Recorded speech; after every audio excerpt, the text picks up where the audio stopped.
Event, एक सुंदर महोत्सव, रापण महोत्सवाच्या निमित्ताने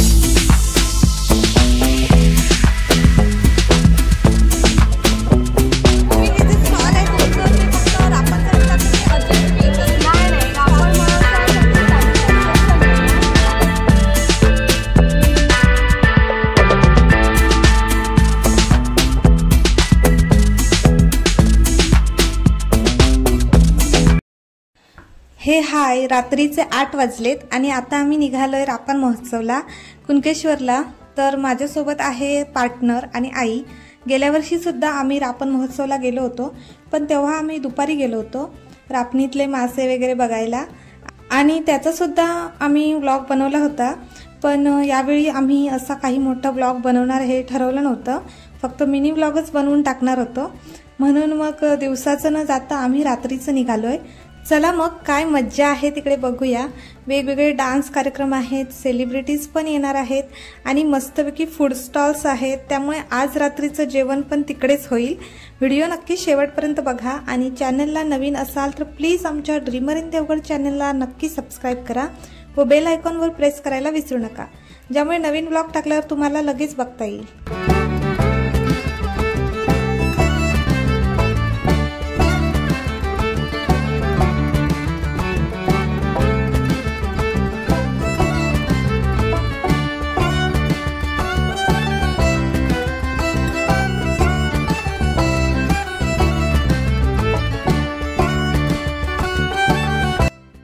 तर फायनली आता आम्ही येऊन पोचलोय कुणकेश्वरला।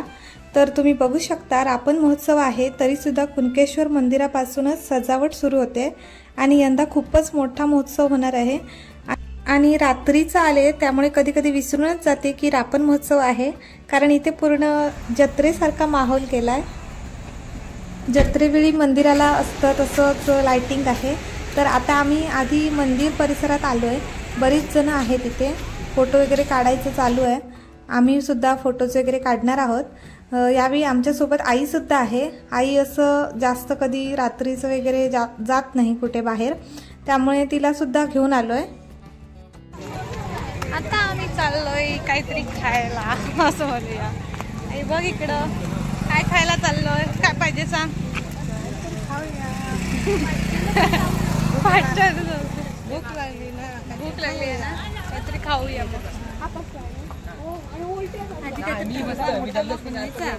आम्ही आता इकडे बीचवर आलोय आणि मेन स्टेजच्या मागे हे असे आकाश पाळणे वगैरे आहेत। विनायकजी जोई यांच्या शुभार्थे पाटील साहेबांचा सन्मान होतोय। नेक्सस इव्हेंटचे खरोखरच जेवढे आभार मानावे तेवढे थोडे आहेत। एक सुंदर इव्हेंट, एक सुंदर महोत्सव, रापण महोत्सवाच्या निमित्ताने आपण दाखवला। पाटील साहेब आपले मनपूर्वक आभार आणि आपल्या पुढील वाटचालीसाठी आमच्या मनपूर्वक। त्यानंतर तिथून जरा पुढे आल्यानंतर इथे हा असा एंट्रन्स आहे। तर 4 दिवसांचा हा रापण महोत्सव आणि आज आम्ही आलोय 3ऱ्या दिवशी, तरी पण खूप गर्दी आहे इथे। एंट्रन्सला कृषी आणि मत्स्य प्रदर्शन चालू आहे।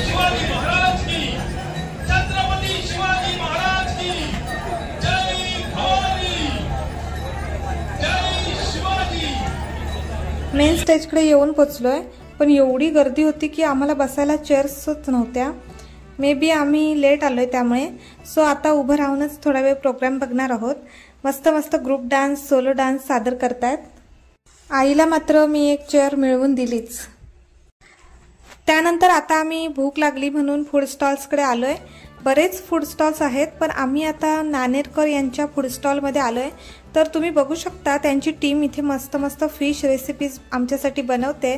तर कोणकोणत्या डिशेस त्यांच्याकडे अवेलेबल आहेत आणि रापण महोत्सवातील एकंदरीत त्यांचा अनुभव ते स्वतः नंतर सांगणार आहेत। त्याआधी भूक खूप लागली आहे मासे बघून आणि त्यामुळे इथे बाहेर आम्ही वेट करतोय आमच्या ऑर्डरची। आणि तुम्हाला जाणून घ्यायचं असेल आम्ही काय मागवलं, तर आम्ही यावेळी कालवा थाळी मागवली। कालवा म्हणजे आम्हाला खूप आवडतात आणि सारखी मिळत पण नाहीत, त्यामुळे माशांऐवजी कालवा थाळी मागवली। तेवढ्यातच इकडे बाजूच्या स्टॉलला तुम्ही बघू शकता संदेशजी पारकर साहेब यांचं आगमन झालेलं आहे। स्टॉल्सला व्हिजिट देत होते। मग इथे सुद्धा इलेक्शनचा जोरदार प्रसार सुरू आहे। जेवण वगैरे झाल्यावर स्टॉलच्या ओनर सोबत आम्ही थोड्या गप्पा मारल्या। तुम्ही हे जे स्टॉल आहे तुमचं ते फक्त रापणसाठी टाकले की अजून तुम्ही इतर नाही रापण महोत्सवासाठीच टाकलेलं आहे स्पेशल म्हणून. म्हणजे इथे खूप पर्यटक येतात बाहेरून, म्हणजे कुडाळ रत्नागिरी बाहेर लांब येतात. तर त्यांना फक्त समुद्रातीलच ताज्या माशांची खायची म्हणजे त्यांची इच्छा असते किंवा आवड असते. मग तिथे आपण आपल्या मातीतील समुद्रावर रापण चालू असते. म्हणजे भाजी रापण संघ, वारसा रापण संघ, साईन रापण संघ, वेगवेगळे रापण संघ आहेत. त्याच्यातून मग हे मासे आमचे विक्री करतात. म्हणजे एक खंडी किंवा एक कवळ असे मासे असतात ते आपण विकत घेतो आणि मग इथे ताजे फ्राय किंवा त्याची सार असं केलं जातं. म्हणजे हे जे सगळे तुमचे पदार्थ आहेत ते सगळे मासे वगैरे ते रापणमध्ये ताजे मासे एक टीम बनवतात. गेल्या वर्षी पण होता का तुम्ही रापण स्टॉल गेल्या वर्षी नव्हता, गेल्या वर्षी चालू झालंय रापण. हे दुसरं वर्ष आहे. आम्ही पहिल्यांदाच काढतो. म्हणजे 4 दिवस चालू आहे रापण महोत्सव. गर्दी खूप आहे आणि आम्ही पहिल्यांदाच घातल्यामुळे जरा थंडीचं म्हणजे जास्त गर्दीचं वातावरण आणि गाडीचं वातावरण निर्माण झालंय काय. आणि बायकांना मग गोळावून घेऊन घेतले आणि चालू केले स्टॉल. आणि वेगवेगळ्या प्रकारच्या थाळ्या आहेत. कोलंबी थाळी, पापलेट थाळी, सुरमई थाळी, कालवा थाळी. आणि आमच्या समुद्रात एक म्हणजे समुद्राचा मेवा म्हटला जातो मेरवळा थाळी, ती पण आहे आमच्याकडे थाळी म्हणून. आणि खूप छान चाललं आहे रापण महोत्सव. 4 दिवस चालू आहे. वेगवेगळे रेकॉर्ड स्पर्धा, दिंडी स्पर्धा आणि आज ऑर्केस्ट्रा चालू आहे. असे 4 दिवस वेगवेगळे कार्यक्रम राबवले जातात. आणि सगळी स्टॉलची सुविधा वगैरे, खुर्च्यांची सुविधा, टेबलची सुविधा ही सगळी ग्रामपंचायतीने करून दिलेली आहे. सगळी पाणी वगैरे. तर असा चांगला अनुभव आहे आमचा. थँक्यू. खूप छान वाटलं त्यांच्याशी बोलून. त्यांनी आम्हाला बऱ्यापैकी माहिती दिली आणि जेवण तर एकदम मस्तच होतं. आम्हाला आवडलं. आम्हाला आवडते तशीच कालवा थाळी बनवली होती, एकदम स्पायसी. आणि छोट्याशा स्टॉलमध्ये पण 3-4 दिवसांमध्ये खूप उत्तम प्रकारे ते जेवण बनवतायत आणि लोकांना सर्व करतायत.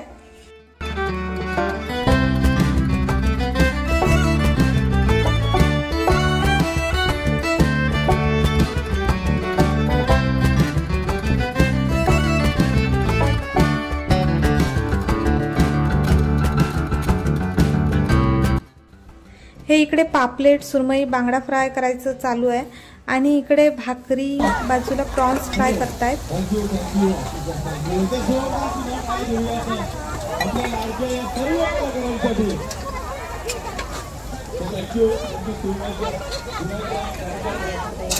काय काय बनवलास? कोलंबी थाळी, हां, सुरमई थाळी, बांगडा थाळी आणि कालवा.